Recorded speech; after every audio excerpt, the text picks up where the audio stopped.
Hi guys, Darth Deuces here with another action figure review, and today we're going to take a look at a really cool figure. It's the Threezero DLX Optimus Prime figure from the Bumblebee movie. I think this came out maybe last year, or it was last year. I think it was the later end of last year. I could be wrong. But this is a really amazing figure. Just looking at it, you would really think that this is a statue, but it is a fully articulated figure, and not only fully articulated, it's one of the most articulated figures that I own out of my whole collection, and it looks this good. Now this is a non-transforming Transformers figure. I know a lot of people, they don't like the non-transforming Transformers. I myself do not buy very many non-transforming Transformers figures because, you know, for the most part of the fun of a Transformer is having the gimmick and slash sort of puzzle, you don't look at the instructions, of actually transforming the thing and then having the two modes.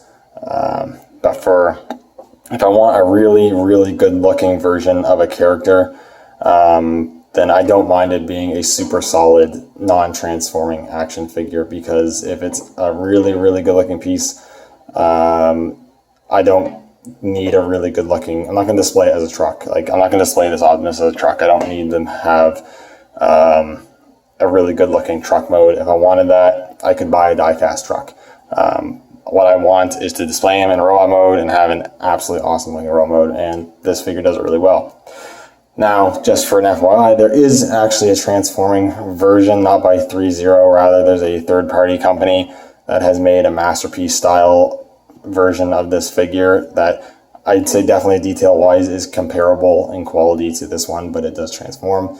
I don't have that figure. I did consider getting it, but me personally, I just decided to get this one because I think this one's more solid because it's not trying to transform while also be an action figure. I think this one looks a little better, in my personal opinion.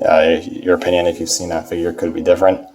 If I didn't mention that what that figure is called, it's called Toy World's Freedom Leader, I believe. But yeah, we're going to take a look at Threezero's offering. And I really like the Bumblebee movie. It's a great movie. It's definitely the best of the live action. And they gave us one killer Optimus Prime design. This is how Optimus should have looked in the first Michael Bay movie, and I don't actually have anything against the design of the first Optimus in the Michael Bay movie. I have nostalgia for those movies. I enjoy those movies for what they are, and I actually do really like the Optimus Prime design from those movies, but this one's just really, really good, and this figure looks like it's the CGI just came right off the screen and into plastic action figure form. So maybe before we get into everything else, I will actually talk about scale first. This is, I think he stands around 11.5 inches, so he's just shy of 12 inches, which makes him fit in pretty well with 6 scale collections, because he's basically a 6 scale figure if you ignore the fact that he's in real life a giant robot. In reality, he's not even close to 6 scale, but he'll be about the same height as your Hot Toys or Sideshow figures. To just getting a sense of scale here, maybe push my camera back there, or push. First off, here's just with a 6-inch figure. Here's the new G.I. Joe classified Duke. And you can see Optimus is a lot bigger than the 6-inch scale mark. Here he is, just for fun, with the Studio Series Bumblebee Optimus Prime. Obviously there's no contest. The 301 looks insanely better, but obviously there's no contest. It's literally 2 different companies, 2 different price points. They're completely different in what they're trying to achieve. I still really like the Studio Series though, but yeah, you can definitely see how actually this one helps us to show you how good this one is. It looks pretty good, all considered. Move from the other way, and then to get him with a 6 scale figure, here he is with the Hot Toys crate Luke. And Luke is about the same height, maybe just slightly taller. No, they're about the same height to their heads, more or less. Luke's slightly shorter for a 6 scale figure. So most of your 6 scale might be a little taller, but they scale decently. Well, they are about the same size, more or less.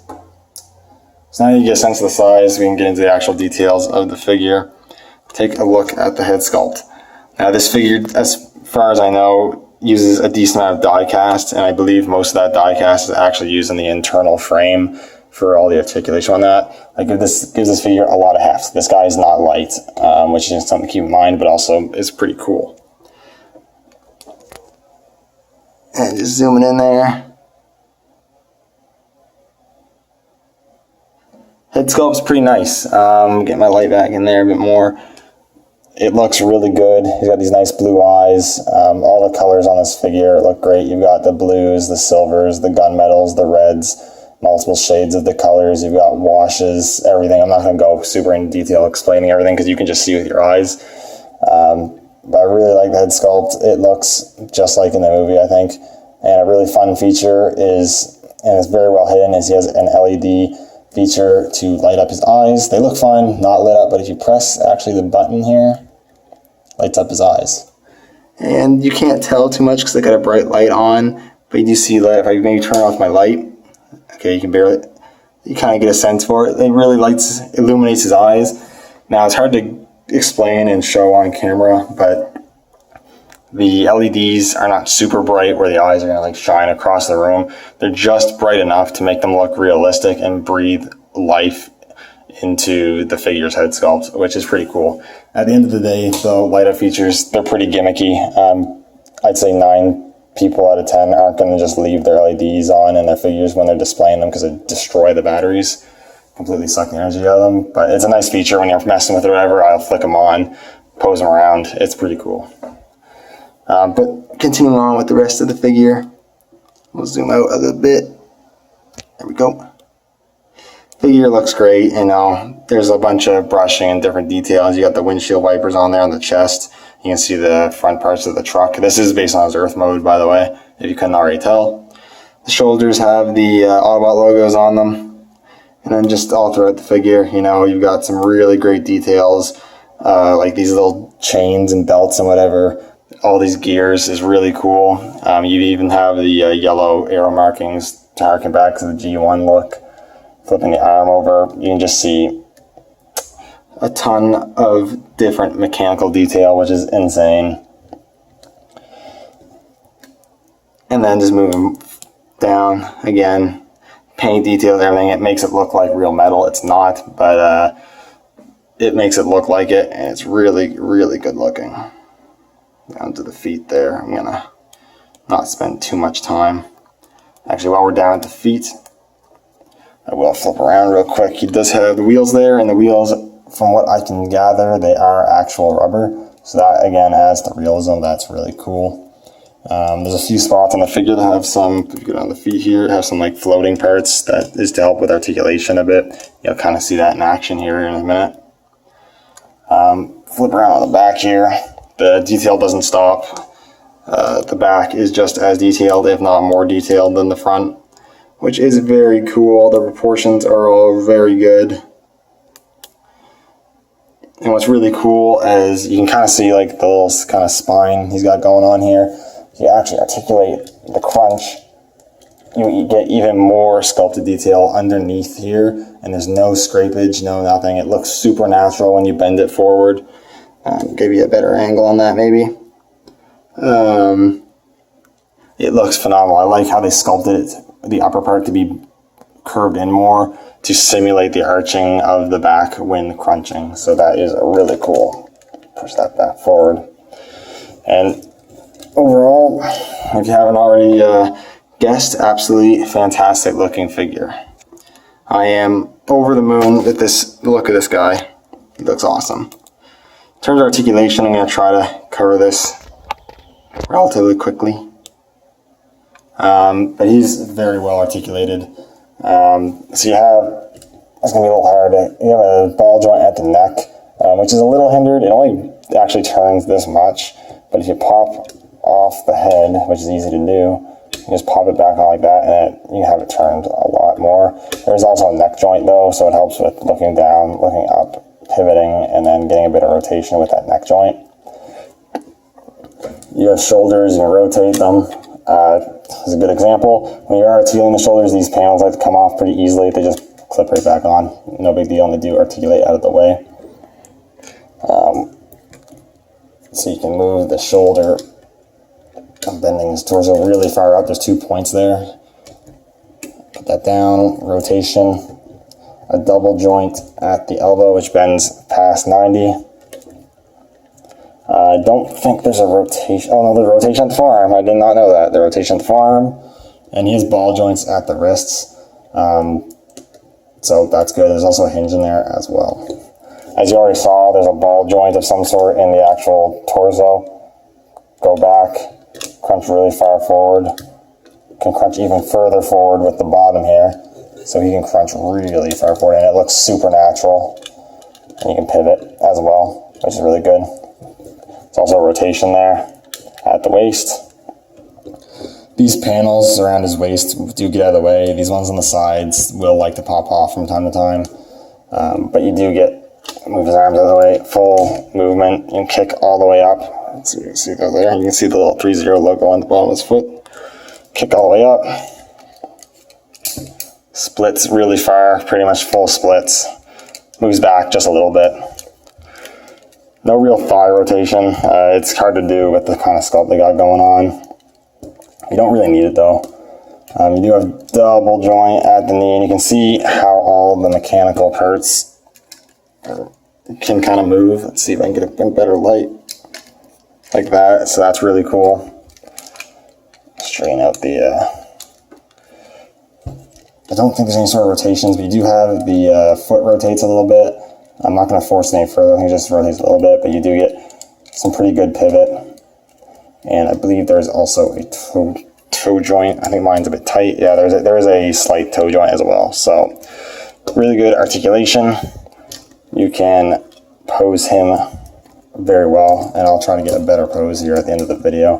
Kind of give you an example of that. So that's really cool. Now, in terms of accessories, he doesn't come with a ton of stuff, but he comes with enough stuff, if that makes any sense.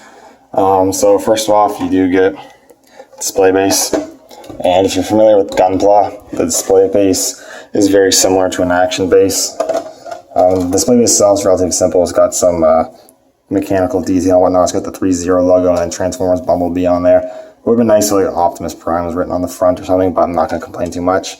Not a very heavy piece. It's pretty thin, but decently sturdy, but it's not like heavy or anything like that. You can adjust it in multiple ways. You know, you can pop that off and then move that how you want to, where he actually attaches. You can move it up, and then to move back down, the lever here goes back down. And then you can unlock here, unlock right here. So unlock here, and you can move forward and back, and then lock. So that works pretty well. So you can get this guy in aerial poses.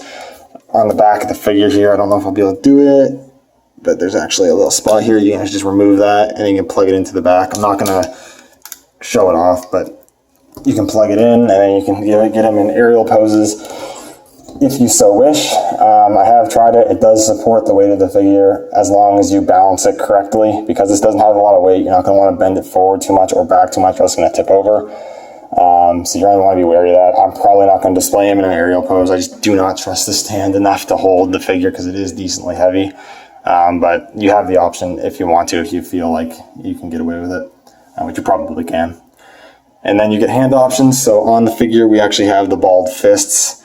You also get 2 trigger hands. You can't really see. There we go. 2 trigger hands, which are all nicely painted. They have a silver wash on them to bring out the details. You get 2 sort of relaxed hands slash gun supporting hands. You get 2 wide splayed out open hands for action poses and whatnot. And then you get 1 left command hand, which has 2 fingers out, like he's pointing out like Autobots roll out or whatever you want to use it for. So that's really cool. I'm probably going to display him with that. And then finally, you do get his ion blaster, ion rifle, whatever. Very good sculpt. Nice size, looks really good. It has silvers, grays, and whatnot to make it look quite realistic, make it look like a gun. The detail is great on it. There's black washes, you know. I think there was a missed opportunity to put an LED in the barrel. Not a big deal. Like I said, the LED gimmicks are what gimmicks. They're pretty gimmicky. You're not going to leave the figure displayed with the light on more than likely, so it doesn't really bother me. But it would have been nice all the same. One nice little feature though is you can actually remove the clip. And it's got a bullet sculpted and painted on the top. So that's pretty cool. I like it when guns on action figures have removable clips. I don't know, it just adds to the realism and the fun of the figure, I suppose. So yeah, that's pretty much it. I don't want to take up too much more time.